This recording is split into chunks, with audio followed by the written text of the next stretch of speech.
Centuries ago, 5 African tribes fought over a meteorite that contained the rare metal vibranium.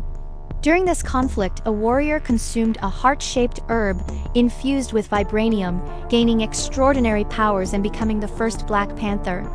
This warrior united all the tribes except the Jabari tribe and founded the nation of Wakanda. The vibranium resource allowed Wakanda to develop highly advanced technology, and to protect their secrets, they disguised themselves as a third-world country, encasing their nation in a camouflaged energy shield. Meanwhile, the Jabari tribe retreated to the mountains and remained isolated. In 1992, King T'Chaka, a Tandwa Kani, travels to Oakland, California to confront his brother, Nobu, Sterling K. Brown, who is working undercover. Chaka accuses Njobu of aiding Ulysses Chloe, Andy Serkis, a notorious black market arms dealer and smuggler, in stealing vibranium from Wakanda. Chloe had taken 0.25 tons of vibranium and knew exactly how to access Wakanda's hidden reserves. Njobu's associate, Zuri, Forrest Whitaker, who is also a Wakandan undercover operative and guardian of the heart-shaped herb, confirms Chaka's suspicions.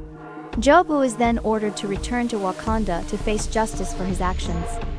In the present day, after the death of Chaka, his son T'Challa, Chadwick Boseman, returns to Wakanda to claim the throne. T'Challa, who had been in mourning for his father, is supported by his mother Ramonda, Angela Bassett, and his sister Shuri, Letitia Wright, a brilliant inventor. T'Challa is accompanied by Okoye, Danai Gurira, the fierce leader of the Dora Milaje, an all-female special forces group dedicated to protecting the king. During his coronation, Baku, Winston Duke, the leader of the Jabari tribe, challenges T'Challa for the throne in ritual combat. T'Challa defeats Mapo, sparing his life and urging him to yield. Later, T'Challa ingests the heart-shaped herb, which grants him the powers of the Black Panther. In the spirit realm, he meets his father's spirit, Chaka. T'Challa faces internal conflict over Wakanda's role in the world. Nakia, Lupita Nyong'o, T'Challa's former lover and a passionate activist, wants Wakanda to use its resources to help the oppressed people around the world.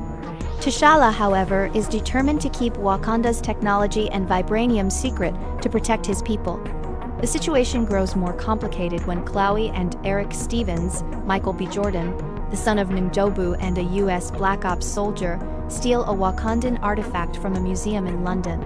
Chloe plans to sell the vibranium from the artifact to a buyer in South Korea, and T'Challa, Okoye, and Nakia set off to intercept him. In South Korea, a confrontation at an underground casino leads to a firefight with Chloe and his associates. After a tense chase, T'Challa captures Chloe, though he reluctantly allows the CIA agent Everett Ross, Martin Freeman, to take him into custody.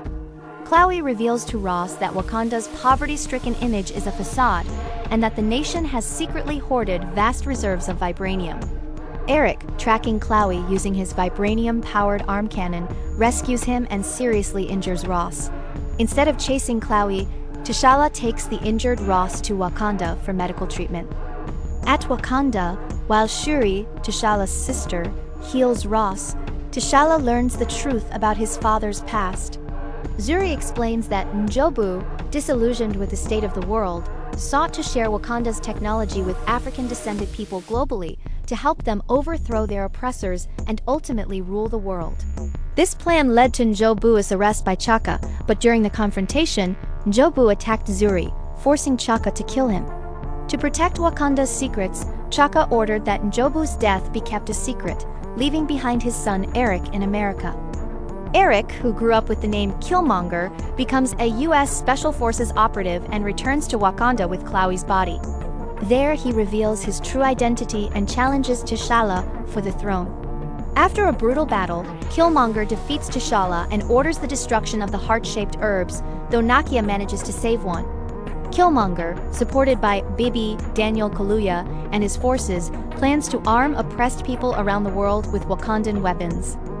Nakia, Shuri, Ramonda, and Ross flee to the Jabari tribe seeking help. The Jabari, having taken in the injured T'Challa, heal him with the heart-shaped herb. T'Challa, now recovered, returns to confront Killmonger.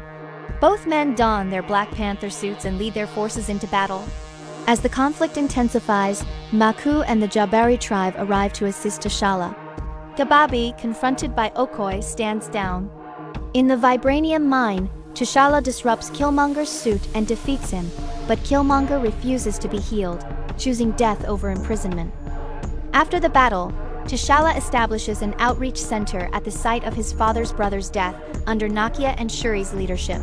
In a post-credits scene, T'Challa addresses the United Nations, revealing Wakanda's true power and offering assistance to the world. Another post-credits scene shows Shuri helping Bucky Barnes recover from his injuries.